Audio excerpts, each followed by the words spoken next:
for companies that maybe don't have proper maintenance and don't do proper inspection that lead to those accidents. And then the second question, or my second comment, I would like to know whether this is in the purview of marine industry.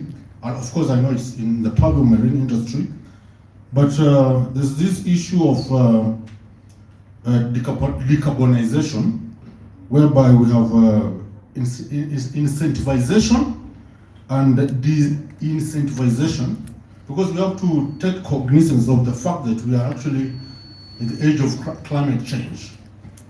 And many industries are doing a lot of decarbonization. So do you have incentives for that, and do you also do incentivization for that? Actually, that's actually what I needed to know. Thank you very much. Thank you, Festus. So we'll not be giving an answer, but I think I'll invite my colleague. You'll give some comment on that, the issue raised by Festus, especially with respect to what has been captured in the regulation. Now, the reason why, as EPRA team, I'm giving this opportunity, ladies and gentlemen, we are discussing a draft that is before us. We have had an opportunity to look at them. There are some aspects on what we are raising that are captured in the regulation.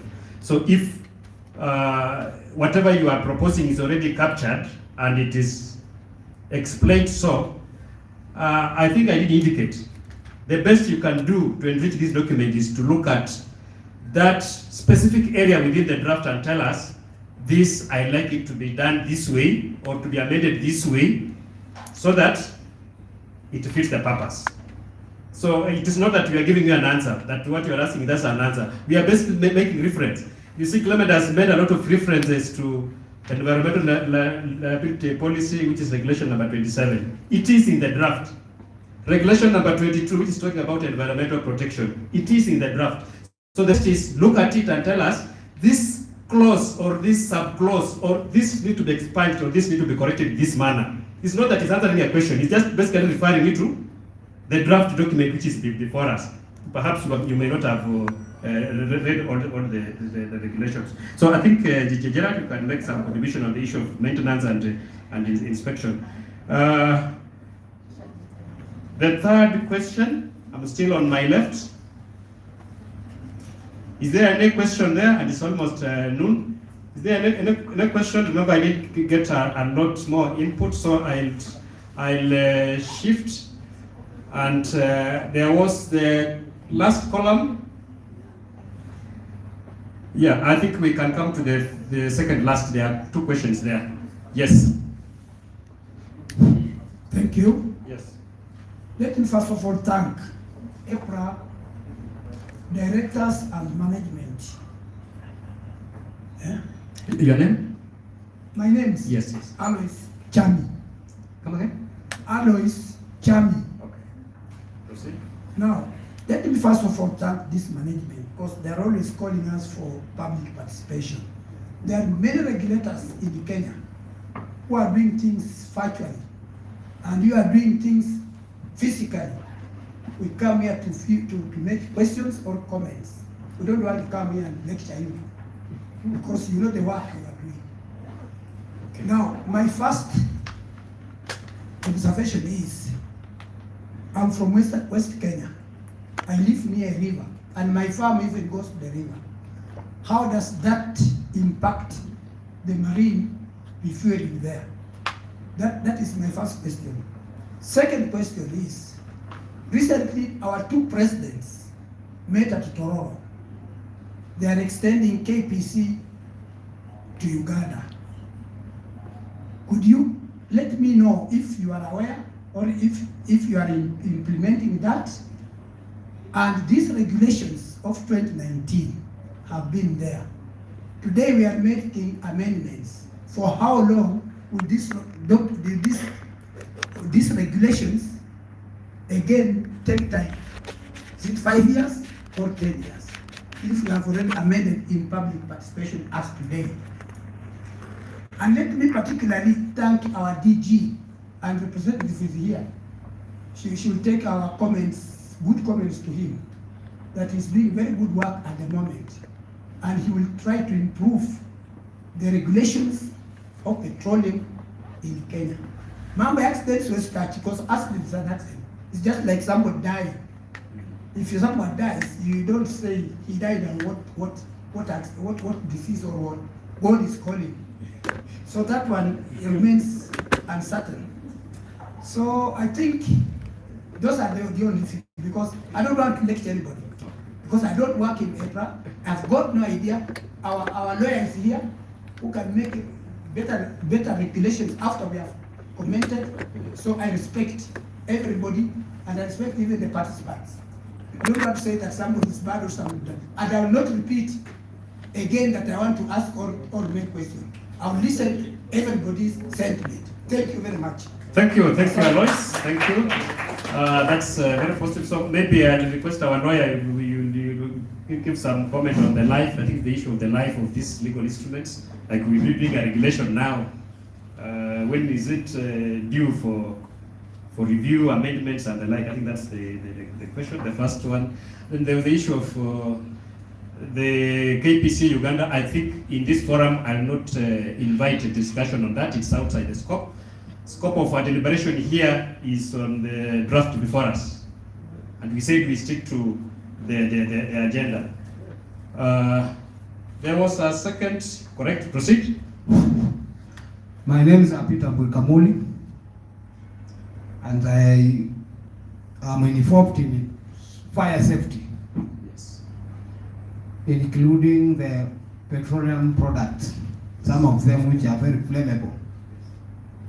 I may draw you back to some time when things happened in Sachangwani, and the late First Lady Lucy asked the late Professor George Saitoti, how can the dead people learn a lesson? Because it has happened and people have died. I happened also to see an accident close to Kangemi, where a truck had veered off, and you cannot believe how the situation looked like. It was like a real hell, about 10 meters square, fire everywhere. And what did the driver do? Those are the people they are calling skipper. Every lesson has its own language terminology. How are these skippers trained?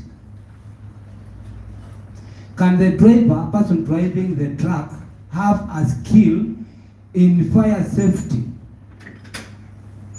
Because when it happens and he runs away because he's fearing, forgetting that he is 100% involved in that incident.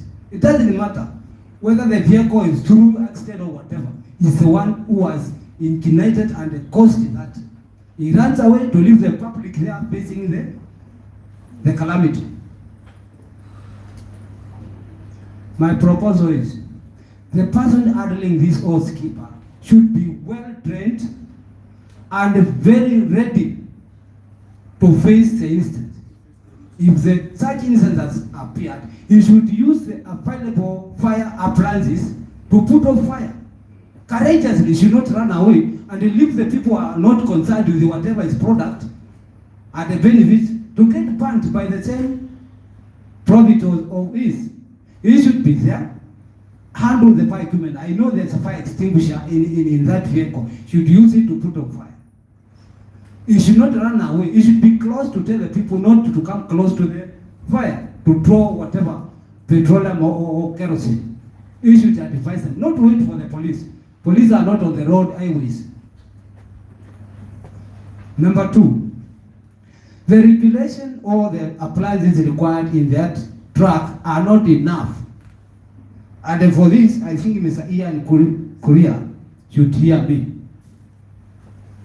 Those fire extinguishers normally do. Once the thing happened, it is not possible for you to go even close to that fire, to that burning area, so that you hold the fire extinguisher to start operating it. You just have to run away. My suggestion is, the world has advanced. In fire safety, we have today what we call fireballs.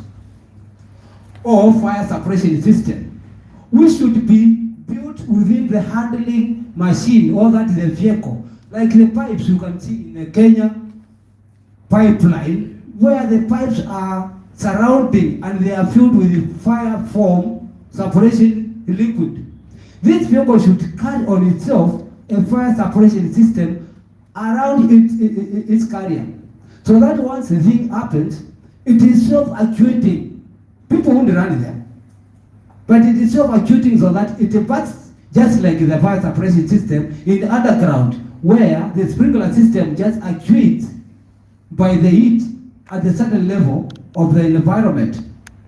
So people who are applying for that should be meant to face the new technology so that they save the lives of the people. And the life of people is very, very expensive. That's why we are giving it by God, free of charge. We cannot afford it. And once it is lost, it's lost.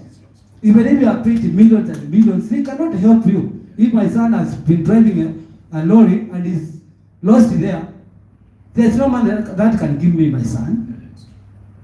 Thanks so much. I could talk a lot, but that safety issue must be looked afresh by the EPRA people. And I think Mr. Ian Sukuna Kulia should let me hear something from him. Thanks. Thank you. Thank you, Peter. I think Peter has given us a very good insight, although he has made difference to the truck.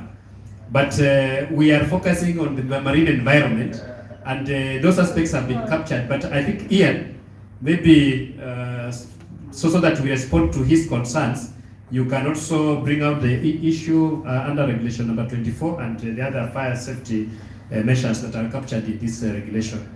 There before we close. So now I need the fifth person to make a contribution. I've focused so much on the center, but no problem, Madam. You can raise your question. Your name first. Okay, I'm Netri, and I beg to be pardoned if I have a question, and it will be kind of outside. No problem. Which organization? Okay, I'm from Deepak Association, and I'm centered I'm from Kawangware. Yes, okay. And this question that I think this is the right place for me to have this. Okay, proceed. Yes. And it's under IPRA. Yes. IPRA, you license LPG, the cooking gases. Yes. So we had a situation from where I come from. Yes. There is this lady, a neighbor of mine. She went to refill the gas, and the cylinder was very, very old, to an extent that how do we call the valve was so weak. So in the exchange where she was like, I guess my burner is the one that has broken, so let me change the burner. So in the essence of changing the burner, she has never had an education or skills in terms of how to handle a leaking gas. So she thought that hii watu ni ya kawaida. So after changing the burner, the gas continued leaking. And at the moment, there was no one to educate her on how to do it.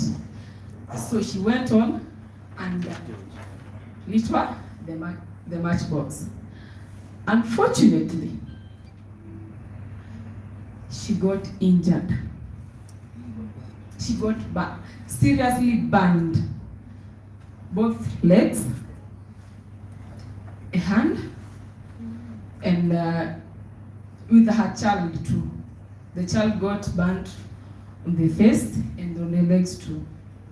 So my concern is like, which regulations, or on the regulations that were there on the LPGs, did you include like how to give out the knowledge on handling these gases, or like in case of such an incident, how can someone prevent themselves? Then again, these gases, is there a way that when a cylinder can be burned, the old cylinders can be burned or checked before they come back to the market? Because I believe that when the cylinder the gas is over, zinaenda kurefiliwa, si ndio? Na zinarefiliwa wapi? Are these companies zinaangalia hii gas ikishaletwa, so this is not the good one to go back to people, it will cause the people more damages? Because this lady speaking now, she was referred to Kenyatta because it's so bad for not sharing on having teaching the slums like how to use, like gas zilikuja kutusaidia, si ndio? And making everything very easier. Yes. But sasa shida iko hawajapewa mafunzo ya kuzitumia. Some of them are very naive from wanatoka Western ama wanatoka Ushago wanakuja Nairobi. So mtu amezoea kutumia kuni ama ametumia biogas. Unajua biogas ni ile tu ina roll ile kitu. But sasa hii amekuja kutumia gas. Hii gas hajafunzwa, hii bana ukitoa so kindly angalieni tu venye mnaweza saidia. And these cases, it's at a point that ni tunasema thank God she's the one who got burnt alone and the child. But sasa what if hiyo nini inge explode iban the whole settlement? Because all of this year in Kawangware we have had 3 to 4 cases caused by gas leaking. Na unapata watu wanakosa hadi place ya kukaa. Na tunapata watu wamekufa. Like more incidents are happening. Thank you. Thank you, Metric. Well, this is about safety, and it is all of us are subjects. It is not that. Which the